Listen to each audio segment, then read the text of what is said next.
Damos comienzo a un nuevo programa.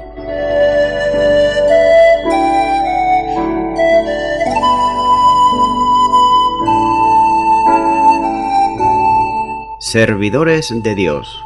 Quien te habla es Manuel Cornejo.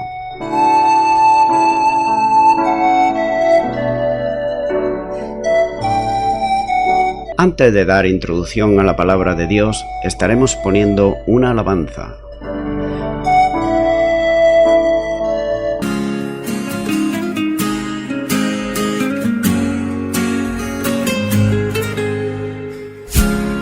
Mi despertar y mi atardecer, todo se lo debo a Él. Si en mi vivir no existiera Él, no sé qué sería de mí,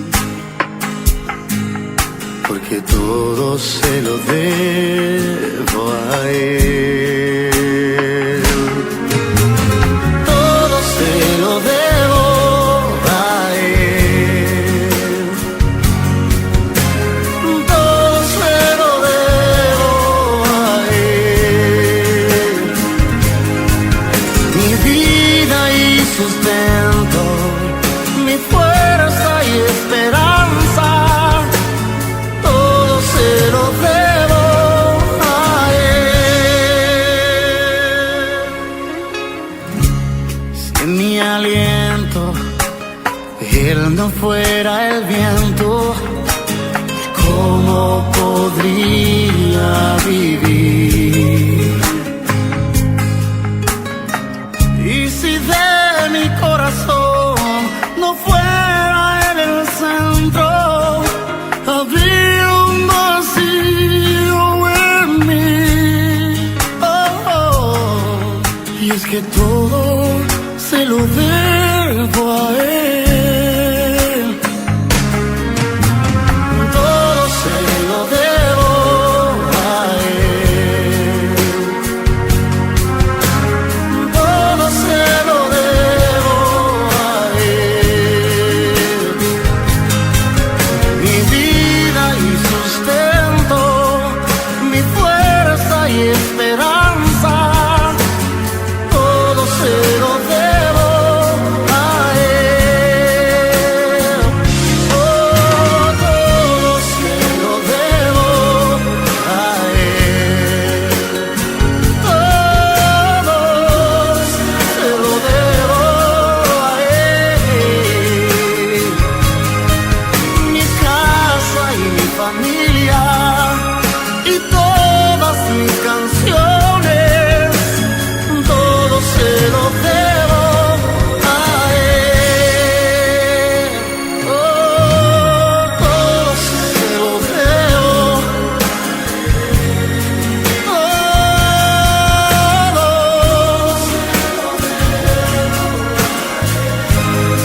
Mi vida y mi sustento, mi fuerza, mi esperanza, todo se lo debo a Él. Oh, todo se lo debo a Él.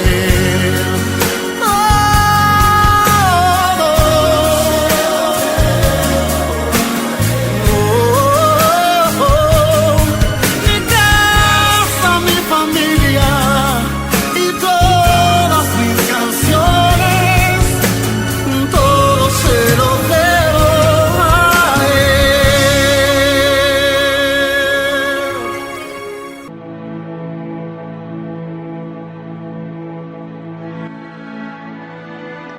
Y ya de nuevo estoy con todos ustedes. Estaré compartiendo la palabra de Dios, que es la Biblia, y lo voy a estar haciendo de una manera expositiva, versículo a versículo. En esta ocasión será en Hechos de los Apóstoles, capítulo 25 y versículo 19, donde dice: sino que tenía contra él ciertas cuestiones acerca de su religión y de un cierto Jesús, ya muerto, el que Pablo afirmaba que estaba vivo. En lugar de los crímenes que esto suponía, los acusadores presentaron ante él, es decir, ante Pablo, una serie de cargos de aspecto meramente religioso. Eran cuestiones sobre asuntos de la fe, en los que había un conflicto entre ambos, Pablo y los judíos. Los romanos habían reconocido la religión judía como una de las muchas con estatus legal, protegiéndola y manteniéndolo los asuntos religiosos bajo la jurisdicción de los órganos que la lideraban. Sin embargo, en esta ocasión, la controversia con Pablo pasaba más allá de la confrontación de ideas para llevarla al terreno en el que solicitaba la pena de muerte. Por otro lado, los judíos estaban interesados en que el gobernador autorizase el traslado del preso a Jerusalén para ser juzgado por la ley judía, con lo que, como ya se ha considerado anteriormente, salía de la jurisdicción romana para pasar a la del Tribunal Nacional Judío. Sigue diciendo este versículo: y de un cierto Jesús, ya muerto, el que Pablo afirmaba que estaba vivo. Festo hace referencia a un segundo problema en la confrontación de aquellos con Pablo, y era la afirmación de que éste hacía referencia a la resurrección de Jesús. Este problema era con un tal Jesús, a quien los judíos decían que estaba muerto, mientras que Pablo, por otro lado, afirmaba que vivía. Nuevamente hallamos aquí la resurrección del Señor, que es motivo de tensión entre los cristianos y los judíos. Cuando murió Jesús y fue sepultado, los líderes acudieron al gobernador de aquel entonces, Pilato, para que la tumba fuese custodiada en base a que había anunciado antes de su muerte que resucitaría. De manera que el hecho de la resurrección fue ocultada por los líderes de la nación, ofreciendo además dinero y también seguridad a la guardia romana, para que dijese que mientras ellos dormían, los discípulos habían robado el cuerpo para anunciar su resurrección, como así nos dice en Mateo, capítulo 28, y los versículos del 11 al 15. Aquella situación había requerido una reunión urgente del Sanedrín para tomar el consejo de cómo actuar ante aquel hecho. La primera medida fue la de dar mucho dinero a los soldados, porque también la responsabilidad de ellos era grande. Hay que tener en cuenta que nunca, jamás, habían tenido problema alguno los religiosos para buscar cuanto fuera necesario para sus propios intereses. Y además, la tesorería del templo siempre estaba fluyendo, es decir, que había dinero. La segunda decisión del consejo fue la de propagar la mentira de que en los discípulos había robado el cuerpo.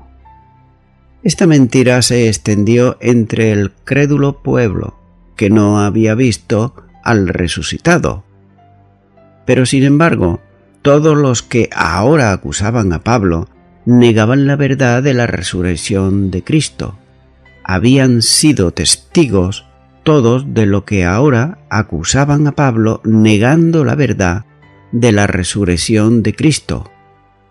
Sin embargo, todos los que ahora acusaban a Pablo negaban la verdad de la resurrección de Cristo. Habían sido testigos en Jerusalén del hecho asombroso y también milagroso y prodigioso hechos por los apóstoles en el nombre del Señor Jesús. Estas pruebas visibles llevaron a muchos judíos del pueblo a la fe en Cristo, y ellos habían prohibido a los cristianos que hablasen en el nombre del Señor, como así nos dice en Hechos capítulo 4 y versículo 17. La situación se había deteriorado hasta el extremo, ya que cuando más prohibían los hombres, más obraba Dios, de modo que el conflicto entre los líderes judíos y Pablo era algo natural. El hecho de que la resurrección de Jesús era la mayor causa del conflicto había quedado claro en la mente de Festo. Continúa ahora con el versículo 20, donde nos dice: yo, dudando en cuestión semejante, le pregunté si quería ir a Jerusalén y allá ser juzgado de estas cosas. La situación entre los judíos y Pablo le resultaba difícil de entender, de modo que, queriendo resolver el tema, le propuso ser remitido al tribunal judío, renunciando con ello al fuero de la jurisdicción romana, como se ha considerado anteriormente.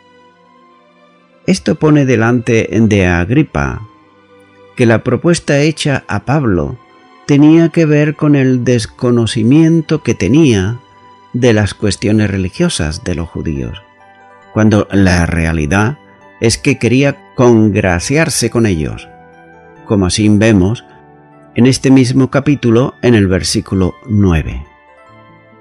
Continúa ahora con el versículo 21, donde dice: mas como Pablo apeló para que se le reservase para el conocimiento de Augusto, mandé que le custodiasen hasta que le enviara yo a César. Festo refirió a Herodes Agripa la decisión de Pablo de apelar a César. Por esta razón, lo mantenía él en custodia. Es interesante también apreciar que Festo utiliza aquí el adjetivo Augusto para referirse al emperador. Este calificativo fue utilizado primeramente por el emperador Octavio Octaviano desde el año 27 a.C., otorgado por el Senado como título de nueva creación, con el que el de princeps, para resumir en una sola palabra antepuesta el nombre todos los títulos que poseía, y después los sucesores adoptaron el título de Augusto. Hay que tener en cuenta que este título era más religioso que político. El término emperador es un adjetivo sebasto y literalmente significa el reverenciado, el adorado. Es el que equivale al griego del título en latín de Augustus, que comúnmente se aplicaba al emperador. Según la creencia religiosa romana, expresaba un concepto de autoridad que iba más allá de cualquier autoridad humana y además simbolizaba el sello de autoridad sobre todos los hombres, que iba más allá de cualquier definición para el estatus de emperador. Entonces, al apelar al tribuno del emperador, guardaba su sentencia para su decisión. Por esa causa, para proteger su vida, el gobernador Festo mandó que fuese guardado Pablo o custodiado hasta el momento de que encontrase la forma de remitirlo a Roma.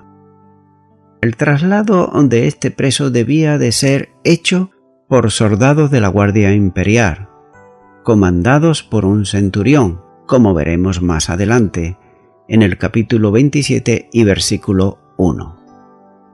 Continúa ahora con el versículo 22, donde dice: entonces Agripa dijo a Festo: yo también quisiera oír a ese hombre.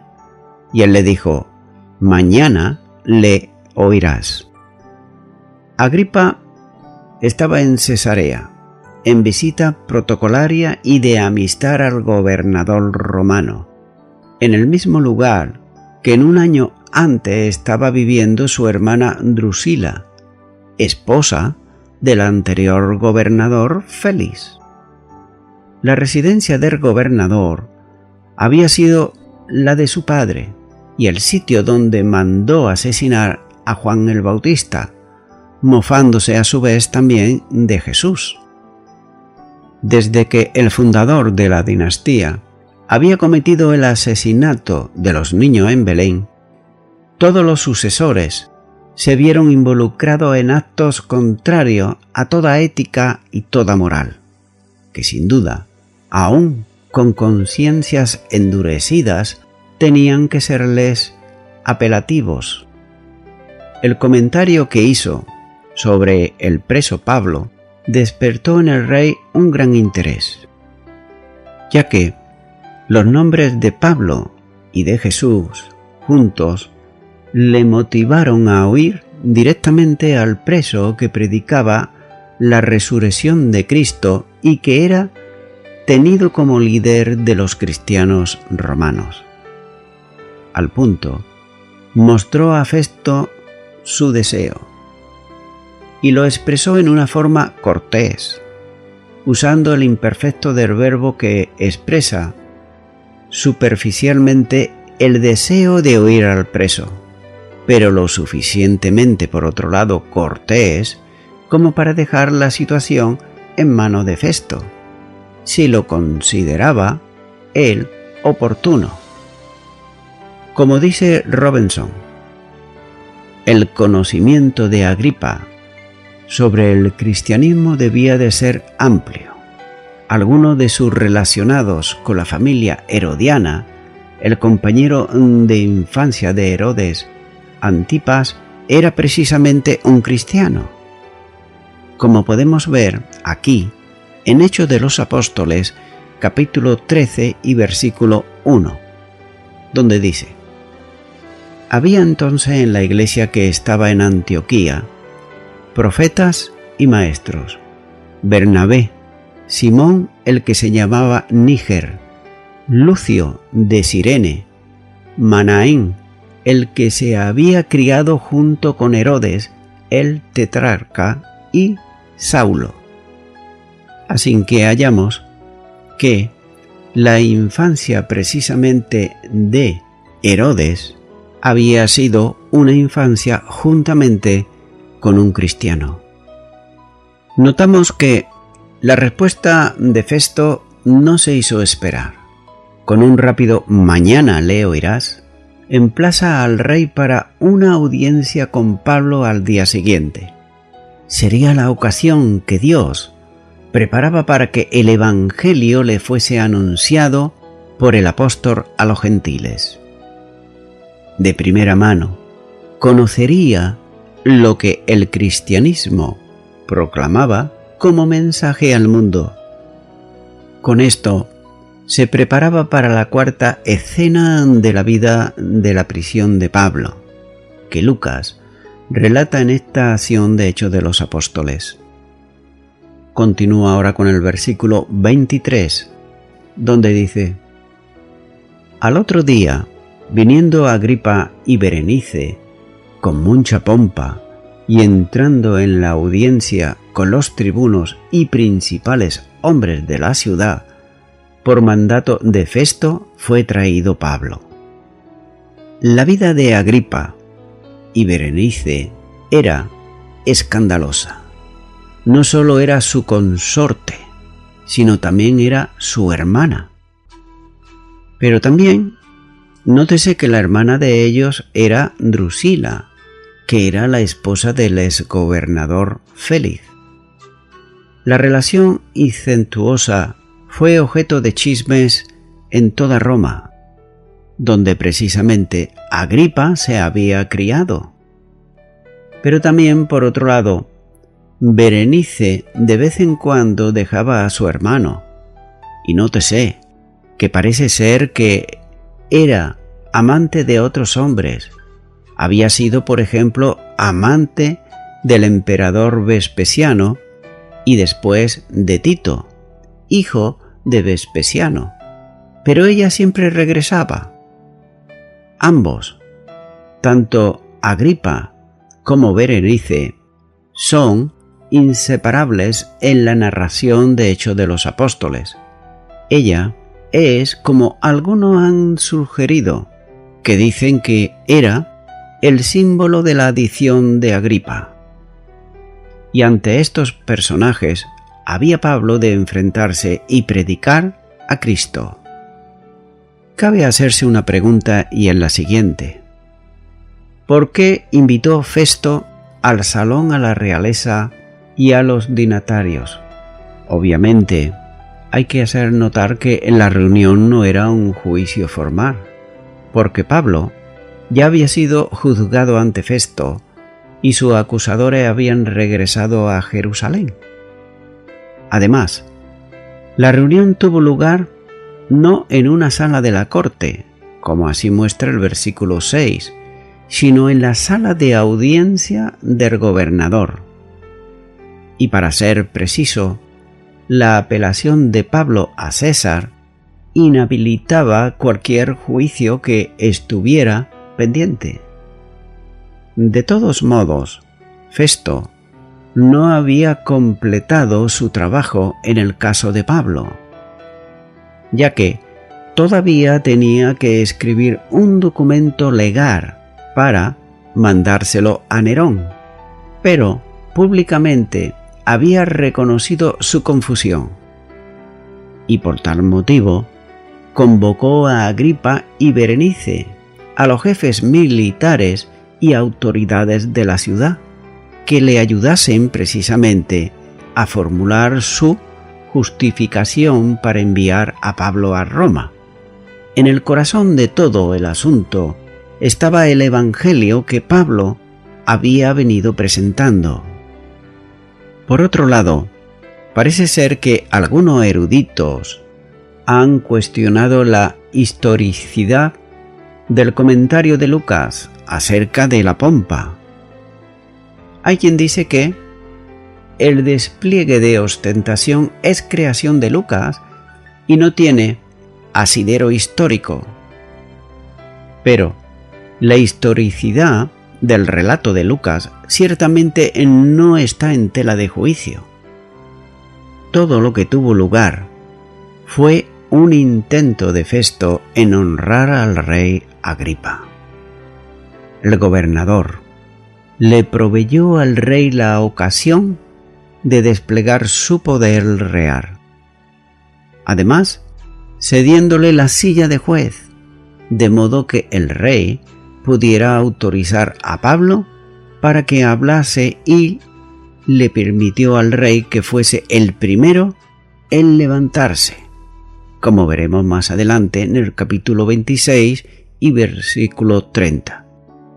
Y le concedió además el privilegio de hacer la declaración de cierre del caso de Pablo, como veremos también en el capítulo 26 y versículo 32. Es por eso que, como dicen las Escrituras, el rey Agripa se vistió de ropas exquisitas. Como su padre Herodes Agripa, se había ataviado con ropas reales, como así lo muestra el capítulo 12 y versículo 21.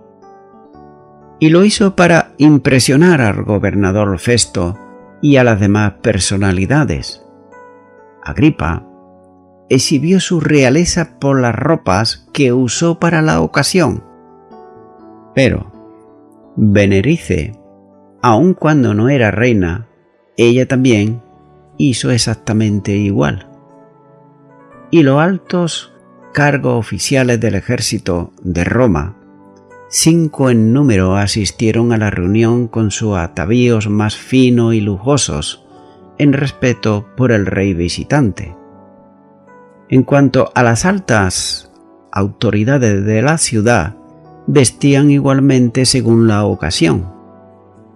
Entre las altas autoridades de la ciudad, posiblemente, era que, por ventura, haya habido también judíos, pero conjeturados que la mayoría eran gentiles.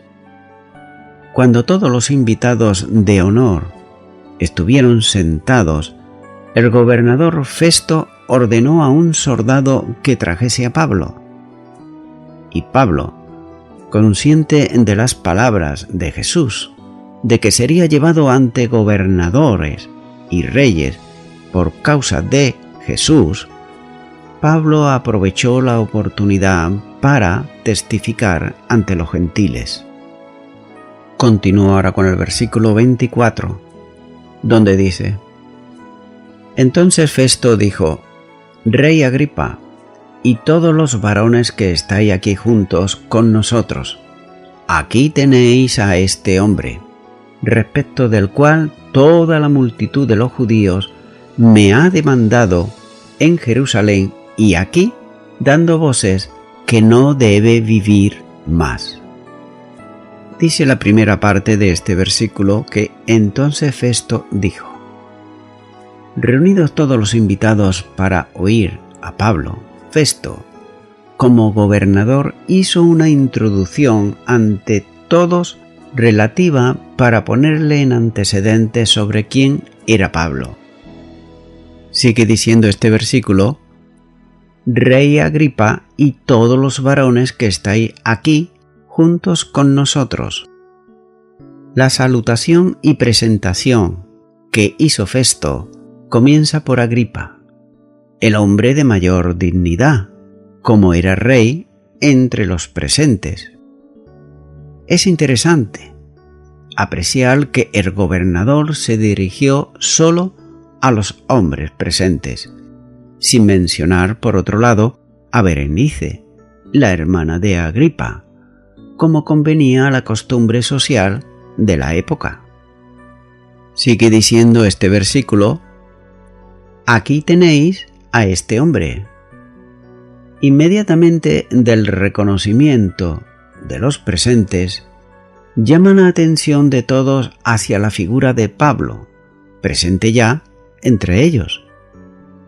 Utiliza una forma verbal que puede ser tanto presente de indicativo como lo que significa veis, como presente del imperativo ved.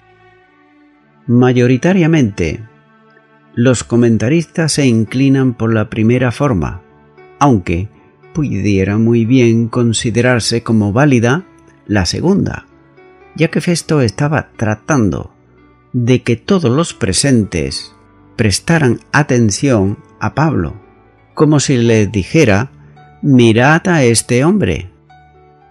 Sigue diciendo este versículo: respecto del cual toda la multitud de los judíos me ha demandado en Jerusalén y aquí, dando voces que no debe vivir más. Utilizando una forma hiperbólica, le hace saber que toda la multitud de los judíos, cuando realizó la primera visita a Jerusalén, como luego, cuando los delegados de los judíos vinieron a Cesarea, pidieron a gritos que se le condenase a muerte. Está haciéndoles notar a los presentes lo grave de una situación en la que no solo se pedía la muerte de Pablo, sino que se hacía además a gritos, mostrando la indignación y el odio de los judíos contra él. La petición se enfatiza mediante una forma de negación enfática, con el adverbio de negación no, y luego la forma ya no más, en sentido de que no debía seguir viviendo ya.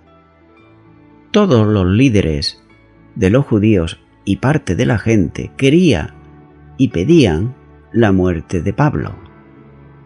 Hay un notable condicionamiento de odio que el gobernador hace notar delante de toda la audiencia, ya que la petición se formulaba precisamente dando voces. Continúa ahora con el versículo 25, donde dice: Pero yo hallando que ninguna cosa digna de muerte ha hecho, y como él mismo apeló a Augusto, he determinado enviarle a él. Ante todos los presentes, Festo afirma que estaba convencido de la inocencia de Pablo. Con toda claridad dice: pero yo comprendí que nada digno de muerte ha hecho. Esto significa que el gobernador prestó atención a las acusaciones, a la defensa de Pablo y a los informes que su predecesor le había pasado. A esta conclusión había llegado ante Félix, pero, precisamente por congraciarse con los judíos, dejó preso a Pablo, en lugar de ponerle en libertad, tal como dice el capítulo 24 y versículo 27.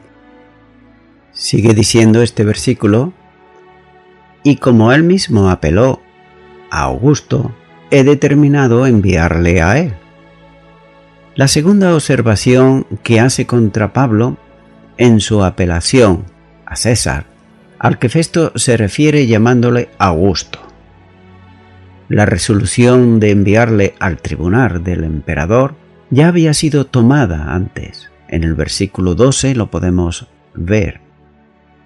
Con todo, según el texto griego que sigue, esto no mencionó las razones que Pablo tuvo para la apelación y guardar silencio también ante la sugerencia que le había hecho de ser juzgado en Jerusalén.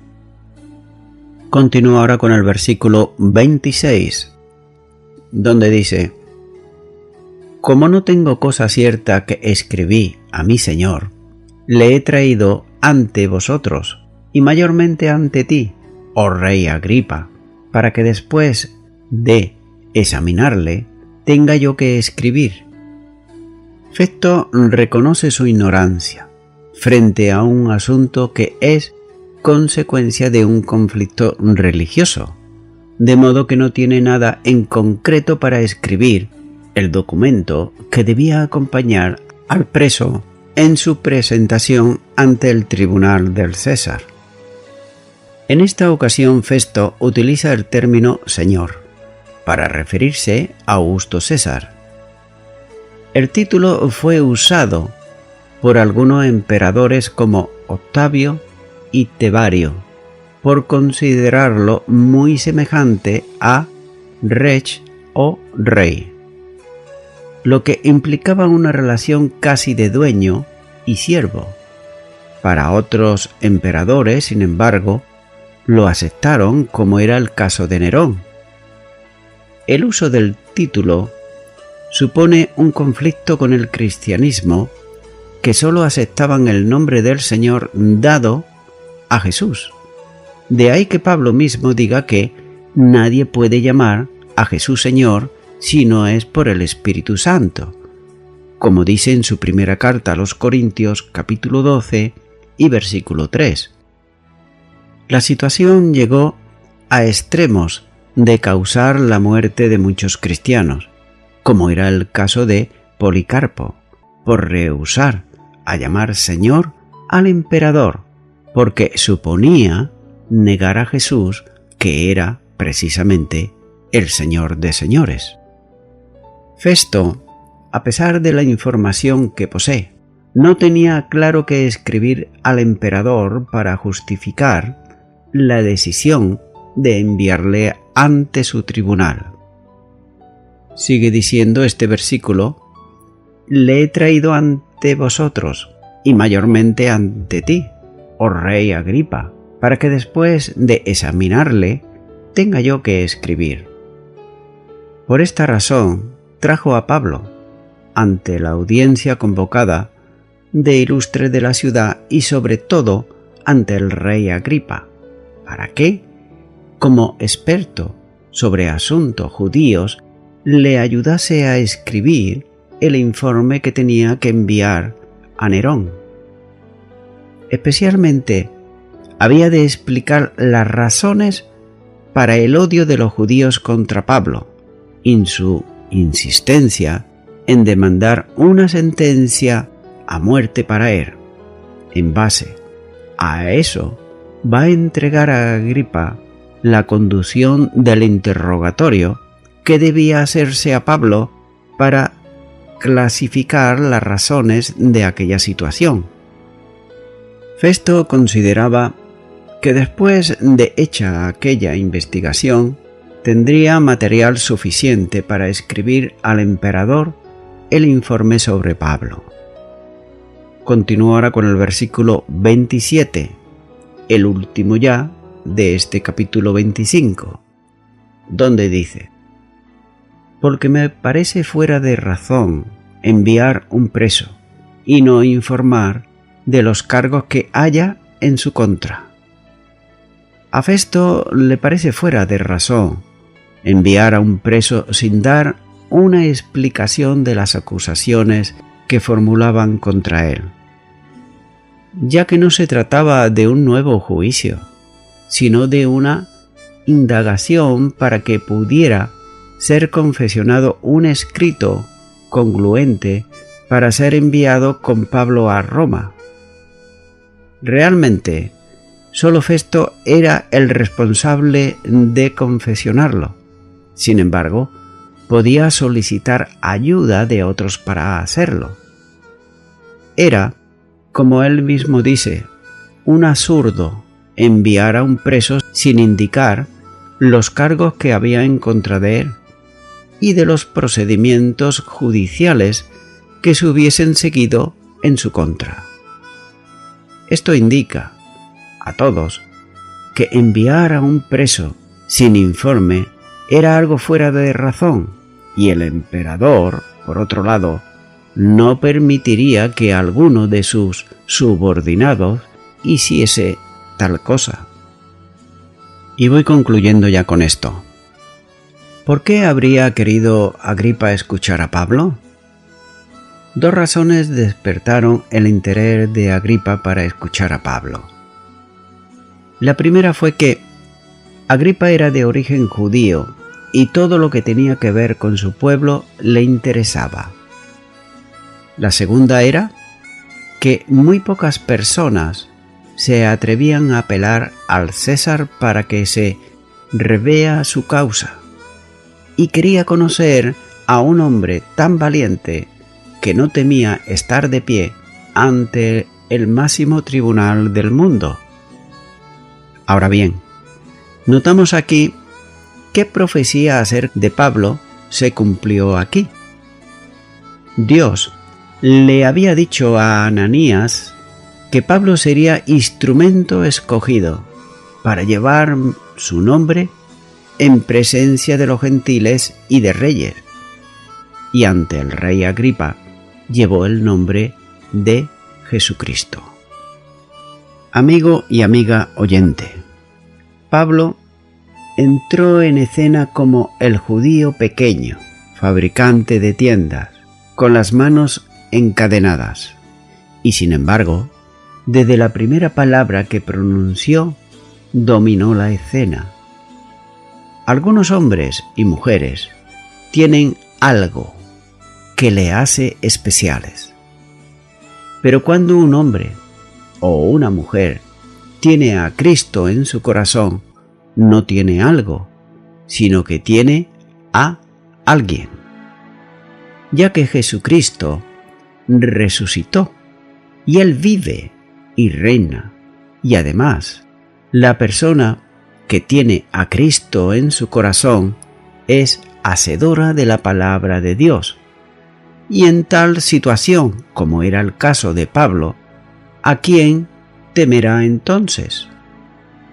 Estimado y estimada oyente, ahora, en este momento, si aún no tienes a Jesucristo en tu vida como Señor y como Salvador, puedes invitarle a que venga a tu corazón. Por tanto, yo te invito en este momento a que tú ores y repitas conmigo una oración de fe. Ahí a donde te encuentres, repite y di conmigo: Señor Jesús, te pido perdón por todos absolutamente todos mis pecados. Me arrepiento de ellos. En mi vida he tenido muchos señores que yo he obedecido. Señores de vicios, de orgullo, de pasiones, etc. Pero hoy reconozco que tú eres el Señor de señores y el Rey de reyes. Y a ti entrego todo mi ser, cuerpo, alma y espíritu. Y te doy gracias. En el nombre de Jesús. Amén.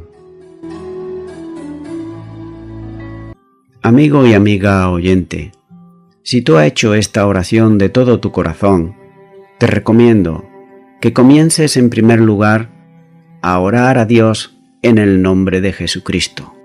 Orar a Dios no es rezar, sino que es hablar con una persona. También te recomiendo que leas la palabra de Dios. Comienza por los evangelios si no lo has hecho nunca. Y también te recomiendo que para que puedas crecer espiritualmente, te congregues en una iglesia cristiana evangélica donde se predique, se enseñe y se practique la sana doctrina y la palabra de Dios.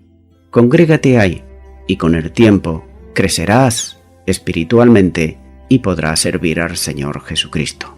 Que Dios te bendiga. Y a toda la audiencia, nuevamente ya me estoy despidiendo de todos ustedes y será hasta el próximo programa. Que Dios os bendiga a todos.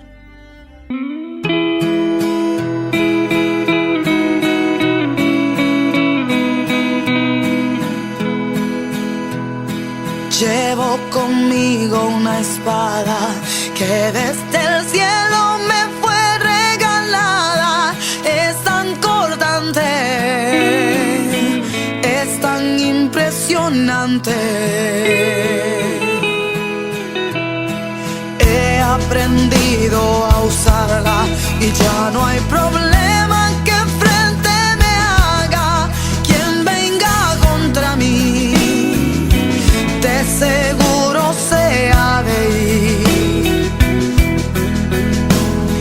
Yo la he usado en guerras y hasta en tormentas.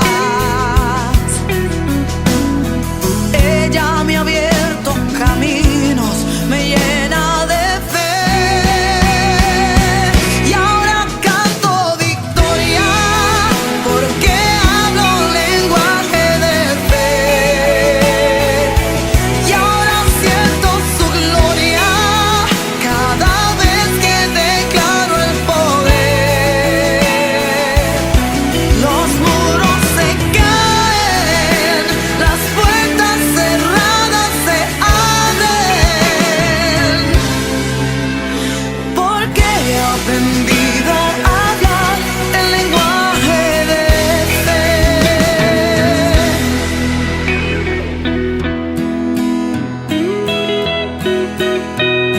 No es amuleto de suerte, no es un objeto que cargue conmigo, es la palabra